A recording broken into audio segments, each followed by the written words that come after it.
Hello listeners. Basically, I'm going to do here today is return to form of Creepypasta, but I want to take a quick mention to a commenter I had today, Asmodeus. Basically, to cut a long story short, he wanted to know why he's subbed to my channel for Creepypasta, as my channel name is the Creepiest Of Pasta, but I haven't been doing any recently. Well, the reason for that, guys, is that I have severe generalised anxiety disorder, which I have in the last year or so. And basically it makes my breathing sound terrible, but what I'm going to try to do is record the creepypasta and try to edit out the breathing parts of it so that it sounds a little bit better for you. My passion for this channel is the creepypasta readings, and I hope you enjoy it. So here we go. Without much further ado, this is for you, Asmodeus.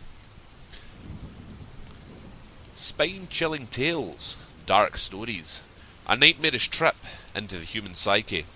Dear listener, I submit for your approval this creepypasta, the creature's masterpiece. I've been lying in my room for hours now. It's 5:35 AM and there's not much I can do. You know what the worst part about my situation is?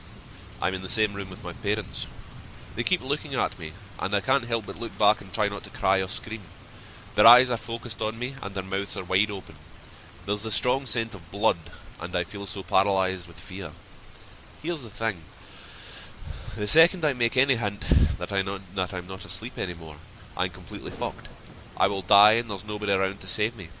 I've been trying to think of a way out, but the only idea I have is to rush for the door and run outside the front door and scream for help, hoping any neighbours hear me.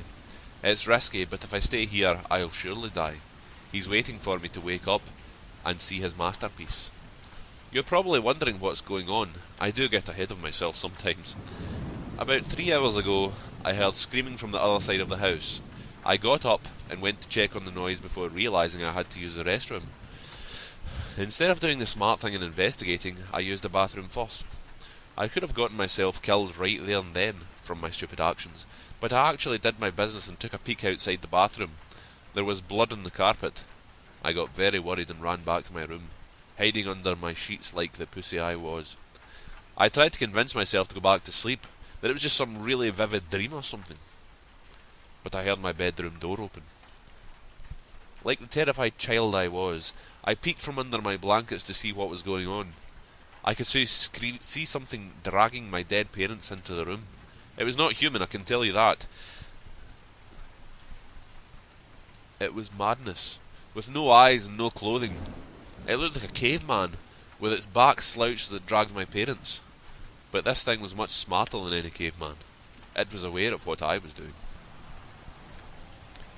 It propped my dad up on the edge of my bed and made him face me. It then sat my mother down in the chair and positioned her towards me as well. It then started rubbing its hands upon the walls, staining them with blood, and then drew a circle with the devil's pentagram in it. This thing had made what it would probably call a masterpiece. To finish it off, it scribbled a message onto the wall that I could not read in the darkness. It then positions itself under my bed, waiting to strike. The scariest thing is now, my eyes have adjusted to the darkness since then, and I can read the message on the wall.